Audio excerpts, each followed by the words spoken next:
Many of you will know that the theme of this week is Women in Peacebuilding. And there was a very important global event which took place this past Friday, where Palestine this year was the country to host the World Day of Prayer. So this week we have the privilege of hearing from Ranan Issa, who is with the Evangelical Lutheran Church in Jordan and the Holy Lands. She's the Gender Justice Program Manager, and I understand also was involved in the planning of the liturgy and the prayers that came from Palestine for this year's World Day of Prayer. So we're very, very honored to have her with us this evening to hear about not only the work of the ELCJHL Gender Justice Ministry, but also Women in Peacebuilding and the recent World Day of Prayer that was hosted by Palestine. So Ranan, I'll hand it over to you. And also before you begin what you've prepared, maybe you can just share a little bit more about yourself and how you came to be involved with the Gender Justice Ministry. Hi, everyone. Thank you so much for this introduction. I'm very happy to be here with you today, especially that we're approaching Women's Day on the 8th of March. And I thank you so much for amplifying Palestinian women's voices on this special day. My name is Rana, as we said. I work with the Lutheran Church. I'm a Lutheran. I grew up in the Lutheran Church. So for me, I was always proud of my church for always not following the traditional norms and stereotypes about women, but always looking for reformation, always looking at the situation and the conditions that women are facing, and adjusting the laws, reforming them, as we say, so they can have equal rights in everything, in marriage, and even in the church. And as we can see today, and you will see from my presentation, the amazing work that the Lutheran Church has been doing. And I'm very, very happy to be here today and talk about this. I prepared a PowerPoint presentation. I'd like to share with you just so you can see some of the pictures as we speak about the work that we're doing. So let me share it with you.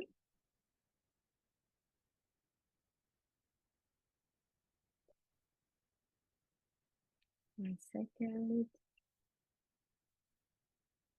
Maybe just as you're getting the PowerPoint ready, I'll remind everyone that we are recording these sessions. So if you don't want your name or your video to be seen, make sure to amend that now.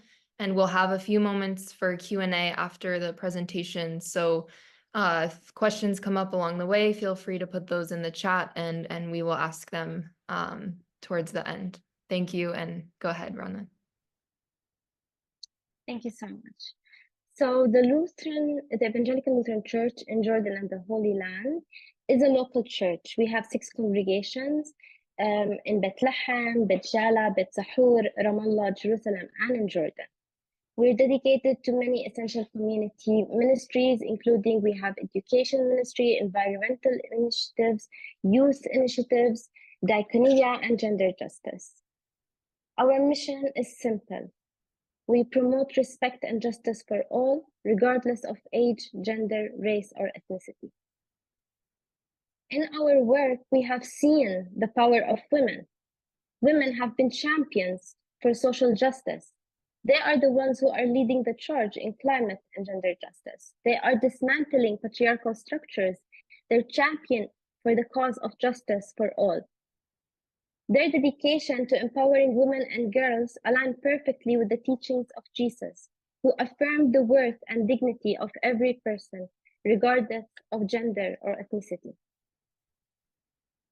So I don't know how much of you know about the family laws in Palestine, but the situation is very complicated.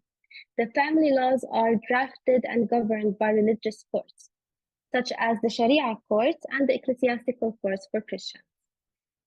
I'm here to talk about the Christians, and for the Christians, each church has the right to write the laws for the family laws, for anything related to marriage, divorce, alimony, custody, and others. We have 13 churches in Palestine, 13 recognized churches. Each have their own set of laws. Some share the same laws as other churches. Now, this is a big challenge for women in Palestine because there are so much discrimination in these laws that women, when they go to court, they realize this. They don't know it before going. The discrimination is in marriage, in divorce, in child custody, in so many law articles. For the Lutheran Church, we are committed for gender equality, and I'm very proud to say that we have been at the forefront of change. We have been advancing women into leadership positions, not only by reforming the family law, which happened after a long process. It wasn't an easy process. It began, but I want to emphasize how this change happened. The reform happened from the women themselves, from the women of the church. The women came together. They examined the family law that we have. They saw that there's discrimination. They sat together and they did workshops on human rights and international conventions, and they analyzed the law that we have. And after that, they wrote a letter to the bishop asking for equality. Through this letter, the bishop heard their voices. This was amazing because we listened to women. The women asked for change themselves. Then we started drafting new laws. Now, as I said, it wasn't an easy process. It was very, very difficult. Even the committee that was drafting the laws faced so many challenges. The council didn't approve, and we had to go through many hours and negotiations and theological workshops and discussing how this fits in our context, how the teachings of Jesus teach about gender justice, how we're all worth in dignity and everything. So we examined these laws from a religious perspective, and after years, finally, it was approved. And until today, unfortunately, we remain the only religious organization to reform these laws. This is something unfortunate, but we hope that through our advocacy work that we see other movements from women themselves asking for change in their churches. We're also, after reforming our family law, we created our ecclesiastical court. And in ecclesiastical courts, usually in Palestine, the judges are male clergy.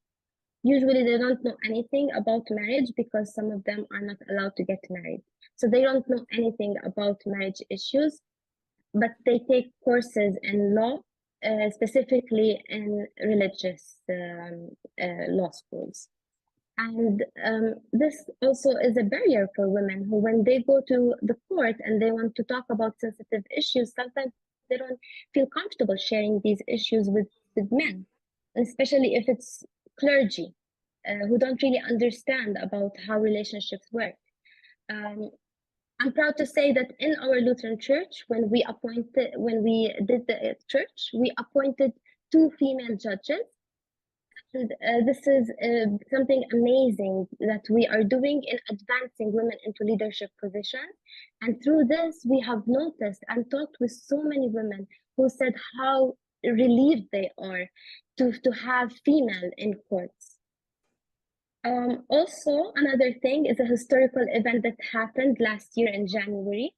The Lutheran Church appointed the first Palestinian Lutheran pastor. This was an amazing accomplishment, a significant milestone. And it's not only progress, it's also hope for the future, because we're showing this amazing role model for young girls and women that they can grow up and become their full potential, and they can be involved in the church even as pastors.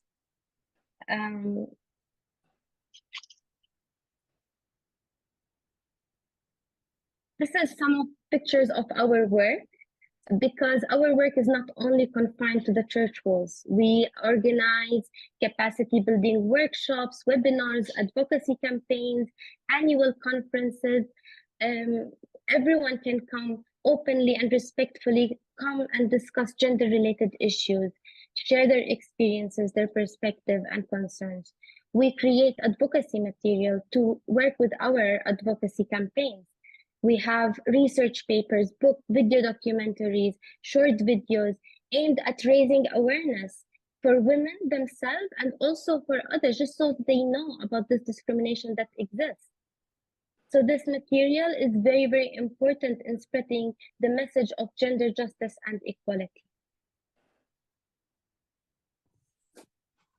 Now, the World Day of Prayer. The World Day of Prayer is an amazing global movement that goes back to the 19th century, where Christian women in the United States and in Canada, they started this initiative and they wanted to listen to women's perspective from around the world. So they started this World Day of Prayer, where every year a country shares stories from their history and their perspectives and their challenges with women worldwide. And every country prays for that specific country.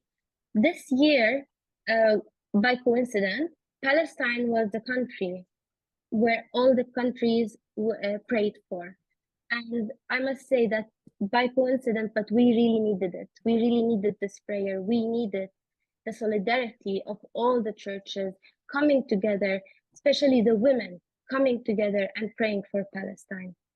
But unfortunately, in Palestine, because of the current situation, there's many checkpoints, there's barriers between countries, between cities.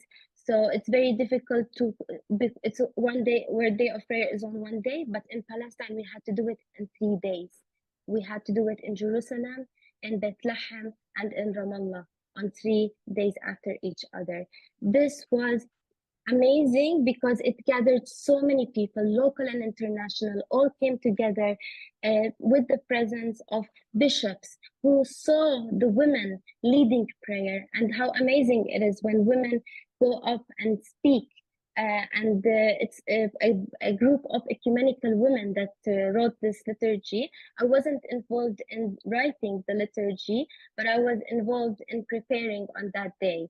The women who wrote it come from so many churches, and they have met for many days working on this, and it was very successful. It was very nice. People came together and saw this amazing movement. Even there was an amazing hymn that was created by Palestinians, and it was shared with everyone. I encourage you to listen to it. If you have any questions, I'm here to answer. I hope that it was beneficial to hear and that I have raised some awareness about what's happening, and love to hear more from you. Thank you so much. Thank you. I'm putting now a link to the World Day of Prayer website in the chat for people who want to learn and read more.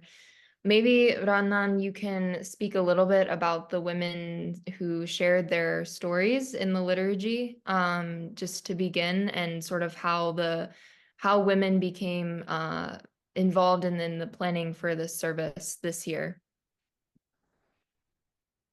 The stories and the liturgy were very emotional. I was honored to read one of the stories on that day. One of the stories was from Lina Abu Akleh, who wrote about her aunt, Shireen Abu Akleh. And it was very emotional. She speaks about her relationship with her and how when she was murdered, it was a loss for everyone, every Palestinian, and how amazing it is that all the people from all religions came to her funeral. The event was, I still remember it. I was there during the funeral. I've never seen Jaffa Gate so filled with people in front of each other and all trying just to be there for Shireen, because on that day we really did lose an icon. So that story was very emotional. We also heard from other Christians who talked about their stories of how their families were expelled from their homes and that their grandmother still holds the key to their home, hoping one day to come back. There was another story of someone who their grandfather left their valuables with their neighbors, and they couldn't come back and get them because they couldn't come back to their country. They were expelled and they couldn't come back. It was very emotional, and it was very nice to hear these stories and see the community come together and hear their stories, and even all the people worldwide now they have personal experiences of voices of women that they can share with their congregation members. So I'm hoping that through these stories we can reach as many people as possible, that they can at least, what can we say? I mean, today we see the world is silent about what's happening. We're used to having this world silent. We're used to having the media censor us and not amplifying our voices. But unfortunately, and not unfortunately, but this cannot remain. And through this movement, maybe these people can hear these stories and understand the suffering that Palestinians are going through. Yeah, thank you. I'm seeing many people nodding their heads in agreement and sharing that they were able to participate in the liturgies within their own churches across the world. So may that be an encouragement to you and to the other local Palestinian Christians who were such a part of planning this. Maybe moving just to ask a few questions more about how the ministry you're a part of actually affects local women within the congregations. You mentioned that there are 2 female judges now that are able to have their voice and represent women within the churches. Can you maybe talk a little bit about what those women are able to bring? How many total judges are there as far as the 2 women? What is the representation like there? So there's a total of 6 judges, and the 2 of them are female. So as I said before, this helps women when they go, especially if they want to talk about domestic violence or any issues that are happening in the house. It's easier to speak with a woman. Sometimes it's very embarrassing to talk with a man about these issues, and especially in our community, in our Palestinian community, where these issues are considered a taboo, shameful. You're not allowed to talk about these things because this is your household. It's a private sphere. You're not allowed to go and share, as they say, dirty laundry. So having a female perspective there not only allows women to speak freely, it also helps the other judges. She can share her perspective with them. They can deliberate together and have a voice there. Having women there, we've seen how having women is very crucial in our work. We cannot succeed without this. So it's always encouraging to see more and more women having these leadership positions in the church. Yeah, thank you. There's a question in the chat that asked, are there any other church denominations that are taking an interest in the reforms you have achieved in the ELCJHL? Yes, we like to work with other churches. We don't like to force our vision and mission and everything that we believe in on other churches. But of course, it is evident in our work when we are appointing these women and we are showing this positive role model and showing that it is successful. It happens. We can't say women cannot be successful as leaders, because after applying it and having a female pastor, having female judges, we are seeing that it is successful. It is allowing more women to be involved more and have access to justice. So by doing this, we are influencing other religious communities. We also work with them. We also work with ecumenical women. We work with interfaith groups, with Muslim women as well. We have Judge Scarlett. She is the first female judge in the ecclesiastical court. And we also work with Judge Sumud Mary, which is also a first judge in Sharia courts. And together, these female judges have done amazing work. They have written advocacy material. They have written and analyzed the discrimination that exists in family law today from a Christian and a Muslim perspective. And this was very important in our conferences where we presented this material to the community members and faith leaders and talked about this and talked about the discrimination and even highlighted a few articles. Like, for example, there was in one of the classical courts, there was, if a man leaves his wife for 3 years without hearing anything from him, she can file for divorce. But if a woman leaves her house for 1 day without her husband knowing where she is, he can file for divorce. So we see this discrimination in these laws. It's clear. They're not trying to hide it. It's 1 day versus 3 years without hearing from him, without alimony, of having to defend for herself, having to work and get money so she can support her family without knowing anything about him. So this is good because it is raising awareness. As I said, we're also doing videos. We're sharing it. We're working with the women themselves and having this advocacy written by women. Because it brings from their own perspective. They can see it. They can see the discrimination because the laws are always written from a patriarchal point of view. Whoever wrote the law, of course, was a man who said it's fair for a woman for 1 night versus 3 years. I'm sure it was a man who wrote this law. So now that we are seeing this from a female perspective, it's raising awareness, and it's very, very good to see in our community. Yeah, I am just having the same question that Robin asked in the chat, just understanding how the family law and the family courts work in Palestine. Can you tell us, is it different for each denomination? And maybe also, what is the scale as far as where the Lutheran Church falls right now, levels of discrimination, if there is a difference between the different denominations? Oh, thank you for this question. It's very, very complicated. And as soon as I try to explain to anyone who's not from Palestine, they always not understand it. I have to always keep explaining it because it's not the same in your country, of course. Here is a very special situation because we are under the occupation, and Christians here are treated as minority. And because we are a minority, the Christian leaders have the right to write their own laws.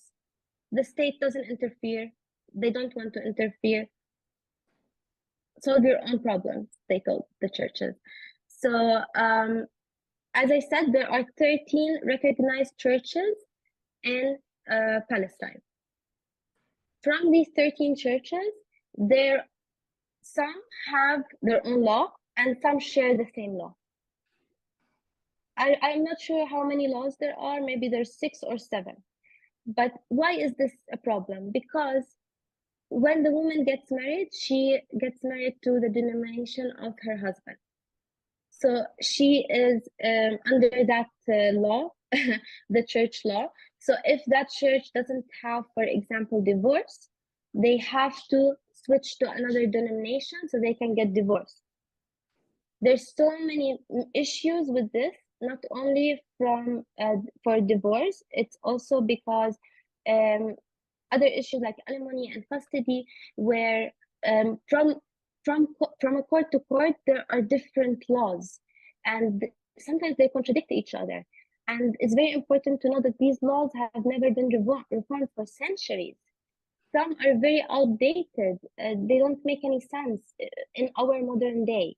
So it was very important when the Lutheran Church sat down to look at these laws from the present day, from the modern day, to examine the challenges of Palestinian women today, and analyze them from the Palestinian context, but also from a religious perspective. It's very important. And this is how the Lutheran Church reformed its law. And now, as I said, we're the only church that has reformed its law until now.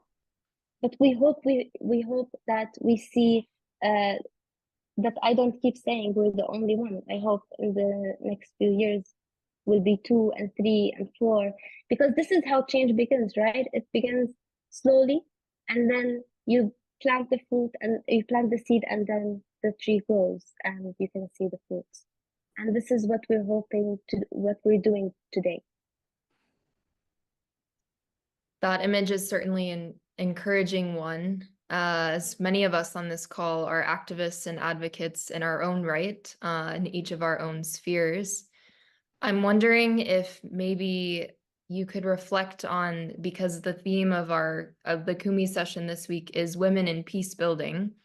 I'm wondering if maybe you would reflect on for us how having gender justice is able to empower women to be a part of peace building processes, or how once women no longer have these barriers of discrimination, can then in new ways be involved in their own justice and peace building in their communities. And have you seen the fruit of this from the specific work that you're involved in?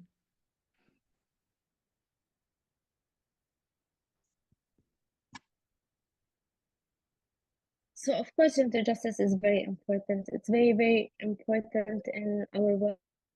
It's very important right now as we are speaking, because you know what's happening in Gaza, you know how women are suffering, and now all these human rights that we're wondering, where are the human rights? Where are the feminists? Where are the people who are calling for women's rights? So for me today to talk about women's rights, it's very difficult, because we are seeing massacres. We are seeing people who are enduring unimaginable pain. As a new mother, it's very difficult. So I just urge you, I would like to end this by just asking you to pray for justice, asking you to pray for peace. Thank you so much for being with us, and for even just, I feel that you've encouraged our community by the good work that you're doing. And I hope that you feel that reciprocated from people who are both in Palestine and abroad, who are working to amplify voices such as yours, and know that we are all your partners doing this work, and want to share the good work that you're doing, and we can all move forward to continue in this struggle. So yeah, thank you for being with us, and for sharing about the work that you are doing with the ELCJH. And yeah, look forward to seeing you again through Sabeel and through Kumi. Thank you. Thank you all so much. At this time, we'll move into our normal conclusion of our weekly Kumi session for action and advocacy. And Ryan has just put that in the chat. The action instruction this week, we created a graphic that is relevant to the specific massacre that occurred in Gaza last week, which is now being called the Flour Massacre or the Bread Massacre. And in light of even what we've just heard about the struggles of women in particular, the struggles that families are facing in Gaza to feed their own families and their own children, we want to continue to contact our representatives to be loud, that it has been now over 150 days of what is taking place in Gaza. So we have the graphic that was available in the newsletter. We encourage you to be sharing that and posting it, to be countering what is being said in the media headlines about this event that's taking place, and to use the same methods that you're using to contact your representatives and within your communities. As we think about sharing this image and moving forward with our advocacy, I want to open it up to you all, to members of the community. We won't do breakout rooms today just because we don't have specific regional actions, but would love to hear if any of you want to share updates. Some of you I know have been participating in different pilgrimages, the Gaza ceasefire pilgrimages. So if you would like to raise your virtual hand at this time, and just have a time of sharing updates with certain actions you are all engaged with, I invite you to do that at this time.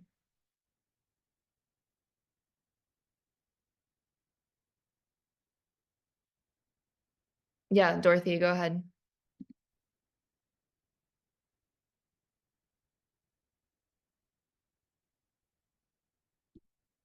You can unmute, Dorothy. Last week I was with the Quakers in Darlington, and we were outside Barclays Bank, letting people know that Barclays use their monies, some of their monies, to buy ammunition for Israel that's doing the damage and violence in Gaza. And this Sunday, the churches at last are waking up, and a notice has gone to the churches, and we're going to have a march on Sunday afternoon, and the churches and the Muslim Society and all the people of Middlesbrough have been invited to join in to say we want a ceasefire and an end to the occupation. And I know that tonight in Darlington Quaker, the Reverend, I'm useless at remembering names, John, he was there when I was there representing the Methodist Church. He's giving a talk on the situation in Gaza, and quite a few of the local people are going there to listen to him. So that's 3 events that's just happening this kind of week around Middlesbrough and Darlington. And I've just somebody's just tried to cut me off Facebook, so somebody doesn't want me online. So I've managed to kind of get myself, I've cleaned it out, and I can get back onto Facebook again. Yeah. Yeah, good. Thank you, Dorothy. Ted, Shofi, go ahead.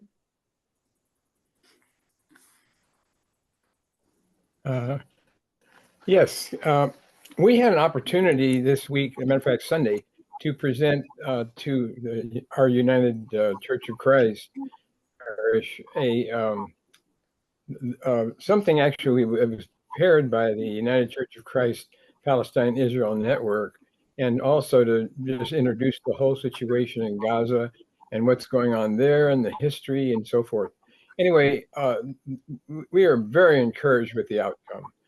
We had very excellent attendance, and then since then, both Sharon and I have received so many comments. We've had really amazing comments, and we're looking forward, hopefully, that they will approve a permanent committee or support group that we can begin to really make that church move in this area. And I just have a lot of faith for that. So thank you. Thank you, Ted. Randy. Hi, Lily. It's good to see you again from this side of the pond. As some of you know, I joined a Presbyterian delegation. They were kind enough to let this Episcopalian tag along with them when they went over on a witness tour to Israel and Palestine just recently. And I, even though we got nowhere near Gaza, I just want to give witness to the fact that the situation in the West Bank and in Israel proper is very tense, very difficult for Christians there and for all Palestinians, Christian, Muslim, or of no particular faith. And so please keep the folks of the West Bank in your prayers as well. I just wanted to highlight a couple of things that have been going on here in Southern California, some in my absence, but some that we've had participation in. My church, All Saints Church in Pasadena, California here, this past Sunday had what we call an action item for people, letters for people to sign. And if I can, I will try to, if I have time here, I will try to put a link to that letter. We do have a version for people who don't live in Pasadena. It's a letter to the president, to your senators, and to your representative, all on one page that you can download. And it encourages the president to end funding to Israel for military weapons. So I'll try to put that link in before the end of the program. We also have a couple of programs coming up. Last night we actually did a witness out in front of our Congresswoman's office for the 16th or 17th week in a row. And we're still trying to get Judy Chu to take a more bold stand on ceasefire. But there's also a program this coming Saturday, an interfaith program discussion about Israel-Palestine at Holy Faith Episcopal Church here in Los Angeles as well. So just some things to encourage people that things are going on out here on the West Coast as well. Thanks, Randy. It's good to see you and that you made it back home to California safely. Yeah, please do share the link to that letter. I think that would be a resource that many here would find valuable. So if you're able to, that would be great. Ona, your hand is raised. Hi. First of all, I'm out of Facebook as well, and Messenger, they've cut me off for I don't know why. And secondly, Oxfordshire, I am in Oxford.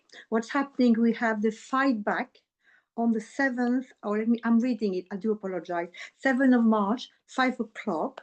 We also have the International Women's Day Vigil for the women, and that will be in Oxford, Carfax at 6 o'clock. And with every day something is happening, and obviously the big march on Saturday in London, which I hope you all be coming. And going back to the gentleman from California, I used to go to Palestine nearly every year. And last time I went, there was a lovely lady in Jerusalem, a Christian lady who was praying. A soldier pushed her, threw away reading prayers, crushed them and shot it at her. We will get rid of all the Christian and the Muslim, and we will take back what's ours. I tried to interfere, but I was told, don't, because you end up in jail.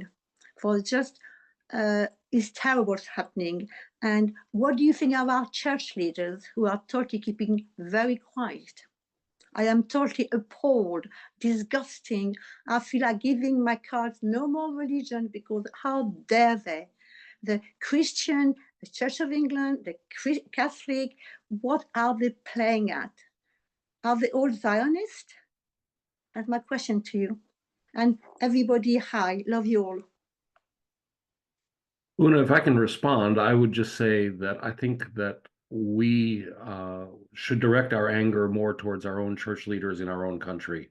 The people there are under a tremendous amount of stress, and speaking out. You know, if you're the bishop of a church, you're there to administer that church. You're there to advance its abilities to action, and they're not there necessarily as prophets. The prophetic voice is ours, and we have enough information about what's going on to be able to go to our leaders and demand change. So I would love it if church leaders would all be prophets as well, but it's a lot to ask of people who have a job to administer and to keep the presence going. There are hospitals, there are schools, there are congregations that they are responsible for. And to lose that ability to do so because of a crackdown from the Israeli government is, I think, an awful lot of it for us to ask. On the other hand, though, we have the freedom, we have the ability, we have the knowledge to be able to go to our leaders and to speak up on their behalf. Yeah, but Reverend Munter, Isaac, went to try to talk to Kerry, or not Kerry, Welby, sorry. And what did he get? Nothing. I mean, surely we should actually Welby has apologized and we'll meet with him at some point in the future. Too late. Right. Too late. The pressure. But once again, this is a pressure that we can put on our leaders in the UK and in the United States. That's where the pressure needs to be placed.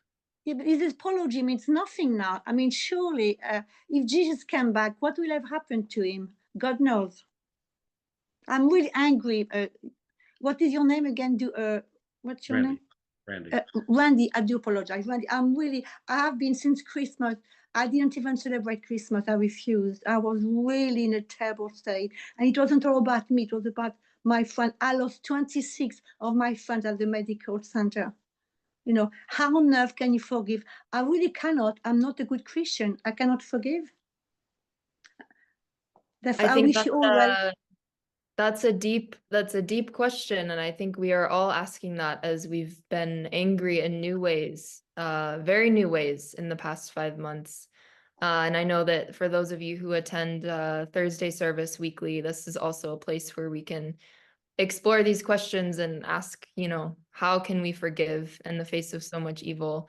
But thank you, Randy, also for your words about the struggles of being a prophetic voice and a prophetic witness. And I think that's something we're all asking these questions right now. But maybe just for the last few minutes, I think Diane and Dorothy have their hand raised. If you have any further updates about actions that you've been doing, feel free to share before we conclude this evening. So, Diane, go ahead.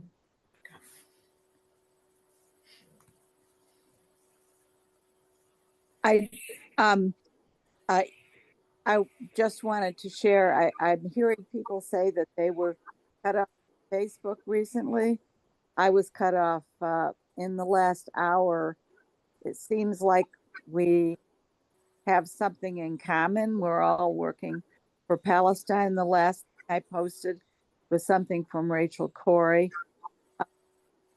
And I am speaking tomorrow at a Peace with Justice group in Bath, New York. And the title of my talk is Unmuting Palestine, It's Up to Us. And this seems to be another example of Palestine being muted. I don't know why I've been cut off, but hearing that other people have been cut off recently makes me wonder. Yes. Okay, that's it. Yeah, thank you. I see many in the chat are sharing that they've had similar issues with Facebook. So hopefully we can this afternoon. Definitely. It was a bit of something weird. It's a compliment in a way. It must mean that we're being heard, that they're trying to kind of close us down. But I wanted to mention to Una that the Methodist Church, and I agree it's very late, as being kind of like very quiet, but it had a couple of weeks back, just the following day when there was chaos in the house, in the government, the leadership of the Methodist Church has really expressed disgust at what happened there, and it calls for an immediate ceasefire, and it recognises that it's completely over the top what's going on in Gaza, and it does recognise that the Palestinians are being very, very unjustly violated.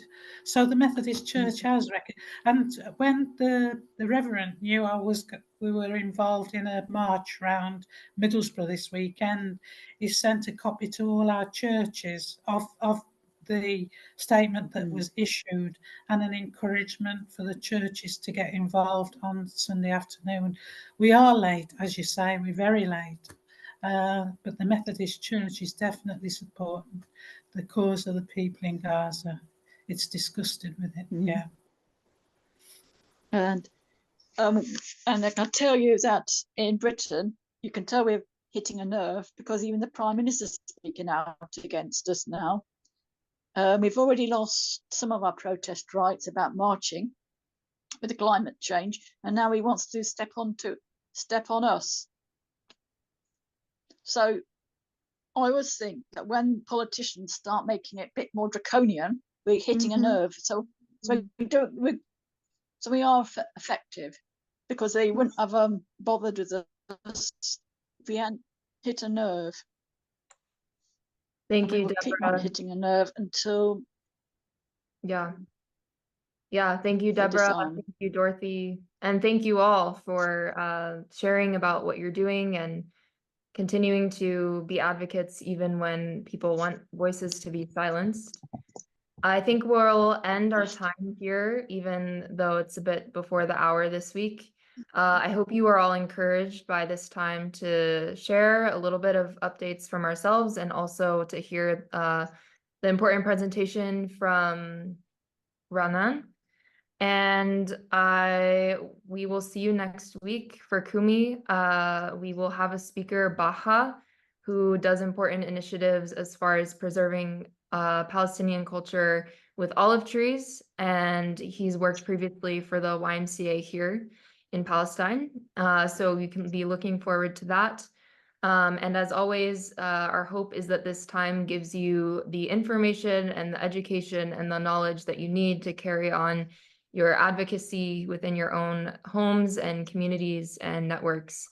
So keep up the good work, continue to pray and call and advocate for a ceasefire, and we will see you all next time. Take care, everyone.